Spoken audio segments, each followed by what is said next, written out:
were very close. From the first day of high school when we met, his locker was next to mine, and the very naive Beth of 1975 had never met anyone like this exotic, long-haired, differently fashionable boy from South Stratford.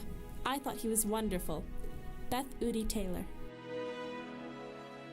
Throughout freshman year, Winky was determined to create a new Guinness World Record of using the same paper lunch bag for a longer period of time than anyone else. At first I worried my new friend was very poor with his tattered and taped up paper lunch bag, but came to realize it was just one of the many creative, fun, and distinctive ideas he went after with gusto.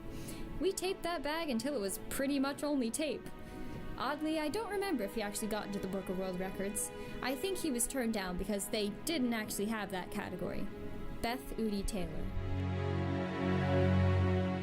Winky was just more advanced than seemed possible. He appeared at HHS fully formed, already a man, could grow a full beard when I was still investing in acne medication.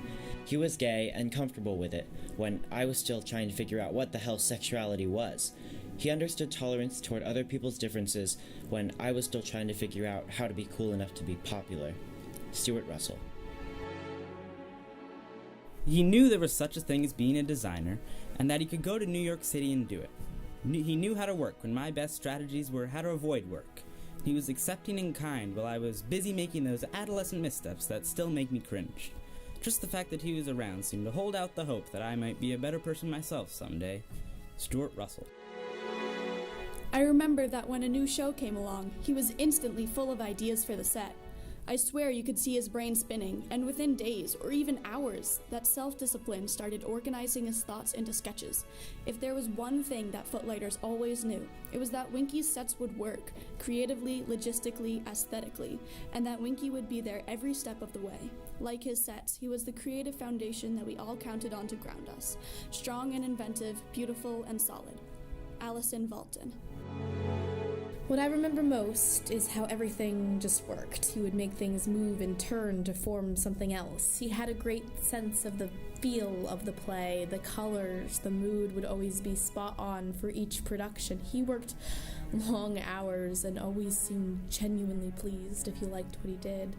Holly Black. At least for me, I always felt so much more special and more talented when I was with Winky. He was always interested in everything about me, no matter how small, and he had a smile or supportive word for me, no matter how down he might have been feeling about things for himself. Beth Udi Taylor. While Winky wasn't one of my best biology students, he was enthusiastic, cooperative, funny, and he contributed to make biology class enjoyable for all of us. I've often thought about his senseless murder, and yet marvel at the same time how Hanover High students overlooked his sexual orientation and accepted him as the wonderful person he was. John Hutchins. He no doubt made our high school safer for gay underclassmen by being clearly gay, and by defining himself by his hard work and assiduous attention to friends. He forced a generation of HHS classmates to look beyond the label. Dean Miller. I was so stunned by the news of Winky's death. I remember walking out of my mother's house and just walking across the field and down by the Pompanesett River. It was impossible to accept, this dear young friend of mine gone so suddenly. I found myself on the phone checking on any number of my friends to find out if everyone was okay. Winky's death made the whole world seem uncertain and dangerous. The hardest part was not being able to say goodbye. Vita Crew. His mom once told me that when things got to be too much for her, she just pretended that he isn't dead, which I totally agree with. Actually, I think I never stopped pretending that he isn't dead. I know it's been a while, and life has been very busy, what with one thing and another and the years skittering past. Given enough time, we will all be the same age. And I'll see you soon, Winky. Love, Stuart.